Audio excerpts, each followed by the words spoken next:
Murakoze. Nitwe Twambazimana Jean de Dieu uvuka mu karere ka Ngororero, umurenge Kavumu, akagari ka Murinzi, umudugudu wa Ntebe n'umwe. Nkaba naravuye mu karere ka Ngororero ngiye gushaka imibereho, ngeze mu Bugesera nza guhura n'ikibazo, mpanuka ku Gikwa nikubita hasi, ubwo njya muri koma. Mvuye muri koma nza kuba parariza, nkaba ndi mu bitaro bya EDPR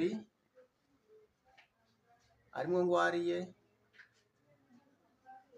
nkaba mabizemo amezi 6 nta kirengera, nta murwaza ngira, nkaba no kurya indya bingoye. Akaba umfasha ni umuntu wenda waba agemuye cyangwa yagemuriwe, abakagombye kuba bangemurira bakaba bari mu karere ka Ngororero.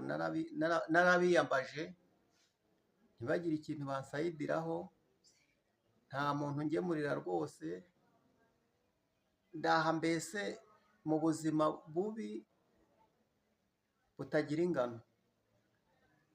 Singira akaboko kafata ikintu, kabaye parariza, n'amaguru yabaye parariza.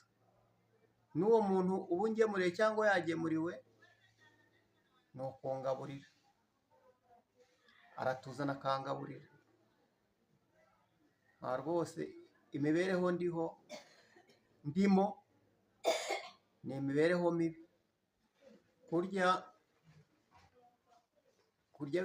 biba bigoye. Hari uwaba rwose yamfasha kuko n'utwo tubuto baba batubwira ko tugomba kuturya, ariko nkatubura kubera ko n'ababa bagemuriwe nabo batumpa ari impuhwe bangiriye. Bose waba yangirira impuhwe kuko kurya ni ibintu biba bingoye.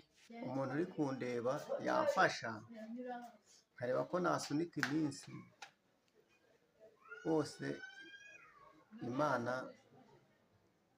yamuha umugisha. Ni ukuri